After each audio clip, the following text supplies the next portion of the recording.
যখন দেখবেন বৃষ্টি হচ্ছে তখন দোয়া করবেন, দোয়া কবুল হবে ইনশাআল্লাহ। দোয়া করার আগে একবার বলবেন আলহামদুলিল্লাহ, কমপক্ষে একবার বলবেন আলহামদুলিল্লাহি রাব্বিল আলামিন, একবার কমপক্ষে। মানে প্রথমে আল্লাহর প্রশংসা করবেন, তারপর একবার দরুদ পড়বেন আল্লাহুম্মা সাল্লি আলা মুহাম্মাদ ওয়া সাল্লিম, তারপর হাত তুলে দোয়া শুরু করবেন। বৃষ্টি পড়ছে, দোয়া শুরু করে দেন, দোয়া কবুল হবে ইনশাআল্লাহ। আজান দিয়েছে, আজান এবং একামতের মাঝখানের সময়টা আছে, এই সময়টা কাজে লাগান, দোয়া কবুল হবে ইনশাআল্লাহ। নামাজে দাঁড়িয়েছেন, সেজদায় গিয়েছেন, সেজদায় দোয়া করেন, দোয়া কবুল হবে ইনশাআল্লাহ।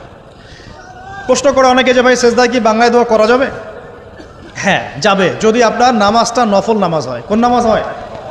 ফরজ নামাজে করবেন না, নফল নামাজে করতে পারেন ইনশাআল্লাহ। সেজদায় বান্দা আল্লাহর সবচেয়ে কাছাকাছি থাকে, এই সময়ে বেশি বেশি দোয়া করতে রাসূল সাল্লাল্লাহু আলাইহি ওয়াসাল্লাম তাগিদ দিয়েছেন। দোয়া করলে ডাইরেক্ট কবুল হবে ইনশাআল্লাহ। পিতা মাতার খেদমত করে দোয়া করেন, দোয়া কবুল হবে ইনশাআল্লাহ। এখন তো পিতা মাতার খেদমত মানুষ করতে চায় না।